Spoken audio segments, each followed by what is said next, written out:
Na linha de frente do combate à pandemia do coronavírus, médicos, enfermeiros, profissionais de limpeza, de segurança e jornalistas. O trabalho de informar durante a crise é serviço essencial e nós tivemos muitos exemplos da importância dessa atividade. Mas em um mundo diferente, o jeito de produzir notícias também mudou. Esse é o tema de hoje do quadro Novo Normal.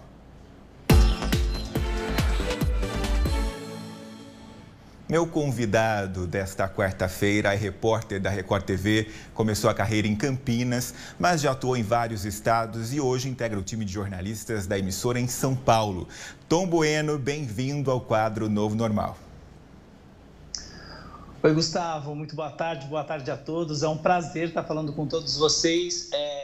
Obrigado pelo convite, para a gente falar um pouquinho sobre o papel do jornalismo nesse período de pandemia. E quantas transformações, Gustavo? É isso mesmo, nem me conte, viu? Quando que você se deu conta, Tom, de que o jeito que você desenvolvia seu trabalho há poucos meses iria mudar? Então, na verdade, quando os primeiros casos surgiram no Brasil, a gente não tinha ainda a dimensão do que iria acontecer e nem o impacto disso na nossa profissão. Eu fiquei bem tranquilo, só no dia 17 de março, aliás, no dia 16 de março foi meu último dia na Record. Eu tive uma gravação e aí durante a tarde a direção me chamou e disse assim, a partir de amanhã você permanece na sua casa, a gente vai só entender como vai funcionar isso, se você vai gravar da sua casa, como que vai ser o processo a partir de agora, porque a gente está preocupado com casos novos aqui dentro da emissora e tal. E aí eu me afastei por conta do diabetes tipo 1, Então eu faço parte do grupo de risco para as complicações. Não tem nada a ver com a contaminação, tem a ver com as complicações. Então, por medida de precaução, eu vim para casa. E aí aqui dentro de casa, logo no segundo dia, que eu estava aqui em casa, no primeiro dia já teve a primeira confirmação de morte no estado de São Paulo, no Brasil. E aí as coisas começaram a acontecer. 3 dias depois eu falei assim, se eu continuar dentro de casa, eu não vou aguentar, porque talvez isso demore muito tempo. Aí o que eu fiz? Eu sentei na frente do computador, Gustavo, desenvolvi várias ideias do que eu poderia fazer, de que forma eu poderia agregar, apresentei para a direção de jornalismo, eles adoraram na hora, e aí eu já comecei a produzir meus conteúdos aqui de casa. A princípio, eu mesmo me pautava, Eu pautava, mandava tanto para a TV quanto para as plataformas do R7, as redes sociais, e aí eu ia fazendo matérias especiais, eu mesmo editava e mandava já para eles prontas, assim. E recentemente eu comecei a fazer o jornalismo diário, que é o Balanço Geral, E um pouco antes eu estava fazendo já o Domingo Espetacular. Aí o Domingo Espetacular eu gravava, mandava tudo que eu gravava de casa, e o Fala Brasil eu editava, mandava, e aí agora no Balanço Geral São Paulo eu gravo, mando já praticamente esqueletado toda a matéria, aí o editor só vai lá e monta, já mando decupado tudo. Tá sendo um baita desafio todos os dias. Ô Tom, a gente está vendo agora nesse momento uma cena em que você está praticamente dentro do guarda-roupa para gravar o chamado off, que a gente fala, que é o áudio, de uma reportagem. Conta pra gente então dessas adaptações. Eu tô vendo logo atrás de você colocou aí uma espuma, para a acústica melhorar. O que alterou na sua casa? Não só a rotina de trabalho, mas alterou inclusive fisicamente a sua casa, Alterou bastante, e eu fui percebendo isso com o passar do tempo, O que acontece? Eles me mandaram alguns equipamentos, e só que, como a minha casa tem um certo ruído de eco, eu estava tendo problema na hora de gravar o eco, porque parecia mesmo que eu estava gravando em um ambiente muito espaçoso. Aí, o que eu fiz? Eu comecei a fazer testes em casa, e aí dentro do guarda-roupas, eu consegui espalhar a roupa para cada lado, e eu entrei e eu percebi que ali formava uma acústica, E aí a qualidade do áudio melhorava.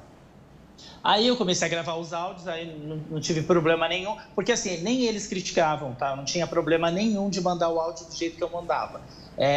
Mas por uma questão minha mesmo, de qualidade, eu quis aperfeiçoar. E aí, dentro do guarda-roupas, foi uma alternativa que deu muito certo. E aí agora, com o passar do tempo, quase 3 meses em casa, eu conversando com um amigo, o Leandro Santini, que trabalha comigo, era meu chefe no Domingo Show, eu falei para ele, eu precisava colocar alguma acústica no meu quarto de hóspedes e tal. Ele comprou essa espuma que é usada nos estúdios, né? E aí eu colei aqui, eu estou montando um estúdio, uma ilha de edição, tudo aqui no quarto. Sim, a gente sabe que, Tom, a gente sabe que fazer tudo de casa tem o lado bom e o lado ruim, né? Porque você está num ambiente confortável, pode ficar de pijama o dia inteiro se quiser, porém, tudo pode acontecer e a gente tem um exemplo disso. Roda aí para a gente ver o que aconteceu. Ele conseguiu fazer os exames que constataram o Covid-19. A gente viu na cena, pode até repetir sua imagem agora aqui pra gente. O Tom estava gravando a passagem, e passagem, você que não está acostumado com o jargão aí do jornalismo, é quando o repórter aparece na tela. Ele estava fazendo essa gravação, de repente um convidado ali especial apareceu. Aí, ó, tá vendo? A gente está vendo a cena de novo, o Tom está lá falando dos casos de Covid e um visitante apareceu no meio da passagem. Acontece, não tem jeito. Acontece o tempo todo, na verdade, né? Hoje, nesse momento, ela foi para a creche, porque aí eu me organizei para mandá-la para a creche, para ela ficar lá com os cachorrinhos e eu ter um pouco mais de liberdade também quando eu estiver fazendo um ao vivo, por exemplo. Porque se ela estivesse aqui, ela estaria aqui do meu lado, ela não ia deixar eu fazer esse ao vivo. Então, o tempo todo ela aparece em cena e não tem o que fazer, né? Porque você está dentro do seu ambiente, né? De casa. E aí é olhar, revisar, se tiver algum problema eu refaço. Mas é assim, a Amora, no caso, né, a minha cachorra, a obra do vizinho de cima, então o tempo todo tem algum contratempo, né? Então acaba que a gente vai se adaptando. Esses dias mesmo eu estava fazendo uma entrevista, uma matéria do Domingo Espetacular, e eu estava falando com um personagem em espanhol. E assim, eu nem falo tão bem espanhol, né? É um portunhol ali. E aí eu tava falando com o entrevistado, a minha sorte que ele era super tranquilo. Começou uma furadeira do lado da minha parede e era um barulho que não dava para passar.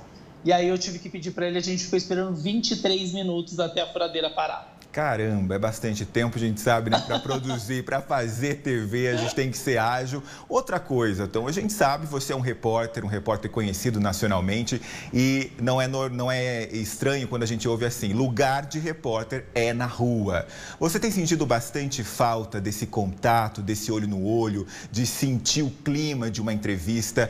Qual que é a principal diferença no resultado do material que você produz? Não ter essa percepção do local.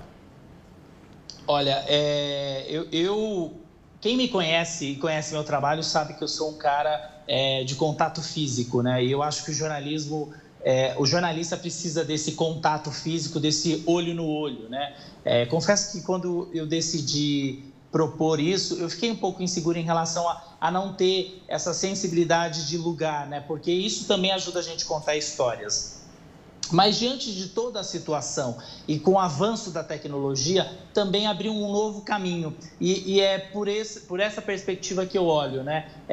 Eu acredito assim, eu não tenho olho no olho, mas a tecnologia me proporciona isso. Então, quando eu estou conversando com um entrevistado, por vídeo, eu estou conseguindo enxergá-lo. E por incrível que pareça, eu estou conseguindo desenvolver dentro de mim uma sensibilidade para entender o ambiente do entrevistado, porque é sempre assim, né? Eu entro no ambiente do entrevistado, mas o entrevistado nunca entra no meu ambiente. Então, teve essa troca também, né? Porque o entrevistado acaba ficando mais tranquilo em relação à gravação, por exemplo. Não tem uma câmera gigante no rosto dele, não tem outras pessoas se movimentando e criando aquela situação que quando a gente vai gravar uma entrevista pessoalmente, acontece, né? Sim. E às vezes o personagem o entrevistado fica um pouco acuado, com vergonha e tudo mais. Como as pessoas já estão acostumadas, nesse momento tocaram a campainha, nem sei quem mas é o que acontece. Por favor, não atenda agora, Tom. Não vou atender agora. O que antes em TV só acontecia quando o entrevistado não desligava o celular, tocava lá, né, um apito, uma mensagem, agora acontece o tempo todo e sem parar e com justificativa, porque as pessoas estão em casa, né? Eu queria forçar você a imaginar uma situação, já que a gente, querendo ou não, também está imaginando o futuro aqui. Quando for possível o seu retorno às ruas, você já pensou em qual será a reportagem que você gostaria de fazer? Você acredita que eu não parei para pensar? É o momento, Tom. Vamos lá. Eu vou forçar. Na verdade, eu acho que eu falaria sobre o abraço. Uma matéria mais sensível sobre o abraço, né? O abraço no sentido do acolhimento e o que um simples abraço pode significar para as pessoas. Eu acho que as pessoas nunca valorizaram tanto esse contato de abraço. Eu sou um cara extremamente caloroso e que eu adoro abraçar as pessoas, né? E eu tô sentindo uma falta danada desse abraço. Sim. Eu não consigo conversar sem contato físico.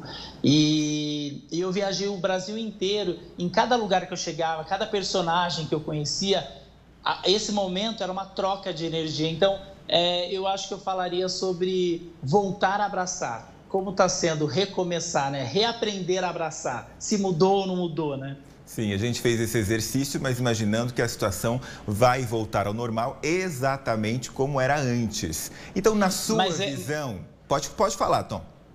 Não, é porque, na verdade, assim, eu penso isso para muito tempo, tá? Porque eu acredito, na minha concepção, que o novo normal é o que a gente está vivendo hoje, né? E que as coisas não vão ser como antes. Aquele normal talvez não exista mais. E a gente vai ter que se reaprender, né? Se readaptar à nova realidade. Talvez esse abraço demore mais 1 ano, 2 anos, até uma hora que a gente tiver, de fato, algo que elimine o vírus, né? Que nos proteja 100% do vírus. Agora, eu não sei se isso vai ser daqui a alguns meses. Eu acredito que ainda não. Eu acho que a gente vai continuar tendo os nossos cuidados aí em relação ao distanciamento social. É curioso, né? Como sempre uma situação extrema como essa agrada e desagrada. É claro que é uma tragédia do ponto de vista, né, da saúde pública, das mortes, da dor dessas famílias, mas tem gente que odeia esse contato e está comemorando. Não tem gente pegando, encostando, então sempre tem os dois lados e nós, como jornalistas, adoramos essa contradição de sempre buscar esses dois lados. Ô Tom, eu queria agradecer demais o seu tempo, obrigado pela entrevista, eu espero que você se cuide, fique bem e até uma próxima oportunidade. Posso finalizar essa entrevista mostrando algo para vocês? Por favor, mostra aí. Olha, em outra época eu nunca daria uma entrevista assim, ó. Ah, não. Eu não sei se essa exclusividade a gente quer. Ah, olha aí! Pego no pulo. Pego no pulo não, porque ele mesmo mostrou, mas o Tom, esse também, Oi. Né? Essa situação também ela é icônica na TV. Muita gente acredita que os apresentadores de telejornal estão lá de gravata, terno, mas por baixo tá de calção, não é? De samba canção. Hoje, agora, é assim mesmo, né? Na televisão não existe isso mais, tá? Talvez já tenha existido lá atrás, na década de 70, 80. Na televisão as pessoas trabalham alinhadas. Agora, como a gente está em casa, né? Dá para se vestir assim. Então, quando o pessoal nas redes sociais sempre comentam, né? Toda vez que eu te vejo no ar, eu imagino você de bermuda agora. É assim mesmo. Tom, uma excelente tarde. Obrigado por dividir seu tempo com a gente de coração. Você sempre é parceiro nosso aqui e eu quero continuar estimulando essa parceria. Muito obrigado mesmo. Eu que agradeço a oportunidade. O nosso bate-papo foi uma delícia. Agradeço a todos que estão acompanhando o Edição da Tarde. E quando fala da região de Campinas, né, tá aqui no coração. Então, é sempre bom falar com todos vocês. Maravilha. Obrigado pela oportunidade. Até mais.